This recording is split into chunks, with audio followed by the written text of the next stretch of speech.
Good morning बच्चों। कल हमने कटाई और थ्रेसिंग की परिभाषा और उसकी विधियां पढ़ी। किस प्रकार से फसल की कटाई की जाती है, किस प्रकार से उसकी थ्रेसिंग की जाती है, या दाने जो हैं, बीज जो हैं, उनको भूसे से अलग कैसे किया जाता है। आज पढ़ते हैं भंडारण, जो कि किसान के लिए बहुत ही आवश्यक है, क्योंकि उसकी पूरी मेहनत जो है यहाँ आकर खराब हो जाती है। उसका भंडारण सुरक्षित रूप से होना चाहिए, नहीं तो उसके फसल के जो उत्पादन का जो उसकी मेहनत है वो खराब हो जाती है। तो देखते हैं भंडारण क्या होता है, कैसे करते हैं।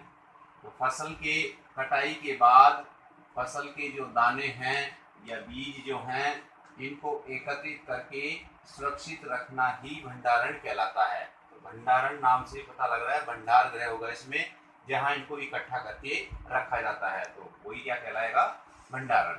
तो वापस देखो, फसल के कटाई के बाद फसल के दानों या बीजों को एकत्रित करके सुरक्षित रखना ही भंडारण कहलाता है। अब देखो, भंडारण की आवश्यकता, लाभ और इसकी विधि। क्यों किया जाता है ये भंडारण, उसके क्या लाभ हैं और इसकी क्या विधि है, तो उसके बारे में जानकारी लेते हैं। तो देखो, ताजा फसल जो होती है इसमें नमी अधिक मात्रा में होती है। क्या कह रहे हैं इसमें कि ताजा फसल में नमी की जो मात्रा है वो कैसी होती है, अधिक होती है। और यदि फसल के दानों को या बीजों को बिना सुखाए भंडारित यदि कर दिया जाता है तो उनके खराब होने की संभावना होती है, या ये कहें कि जीवों के द्वारा उसमें संक्रमण हो जाता है, जिससे वो अंकुरण के लिए भी अनुपयोगी हो जाते हैं। क्योंकि जहाँ नमी होती है वहाँ सूक्ष्म जीवों का प्रवेश हो जाता है, और वो सूक्ष्म जीव क्या करते हैं, इन दानों और बीजों को संक्रमित करते हैं या उनको खराब कर देते हैं, जिससे वो खाने योग्य भी नहीं रहते, और अगली फसल के लिए जो बीज काम में लेंगे उसके लिए भी वो अनुपयोगी हो जाते हैं। अतः भंडारण से पहले अब क्या करना चाहिए कि जो दाने हैं, बीज हैं, उनको धूप में अच्छी प्रकार से सुखाना आवश्यक है, ताकि उसकी जो नमी है वो क्या हो जाए, कम हो जाए, या नमी जो है उसकी वो समाप्त हो जाए। इससे उनकी फिर क्या फायदा होगा कि इससे उनकी सूक्ष्म जीव जैसे कि कीट हैं, पीड़क हैं, जीवाणु हैं, कवक हैं, इनसे उनकी क्या हो जाएगी, सुरक्षा हो जाएगी, या ये कहें कि उनसे उनका संक्रमण नहीं होगा।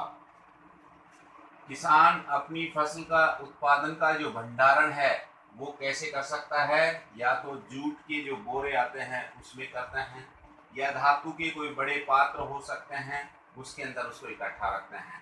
परंतु बीजों का बड़े पैमाने पर जो भंडारण जो होता है उसके लिए विशेष घर होंगे, जिनको साइलो और भंडार गृह कहते हैं। तो इनके अंदर किया जाता है। बड़े पैमाने पर यदि है तो उनका भंडारण कहाँ किया जाएगा, या तो साइलो में या फिर भंडार गृह में। और छोटे स्तर पर यदि करते हैं तो अपना घर के अंदर ही अपन बोरे जो होते हैं जूट के उसमें कर सकते हैं, या धातु के कोई बड़े पात्र बने हुए हैं उनके अंदर भी इसका भंडारण कर सकते हैं। अब जैसे इसका भंडारण ये करने से क्या होगा कि उनको कीट पीड़कों, चूहों आदि से क्या हो जाएगी, सुरक्षा मिल जाएगी, और जो अनाज अपना है वो लंबे समय तक सुरक्षित रह सकता है।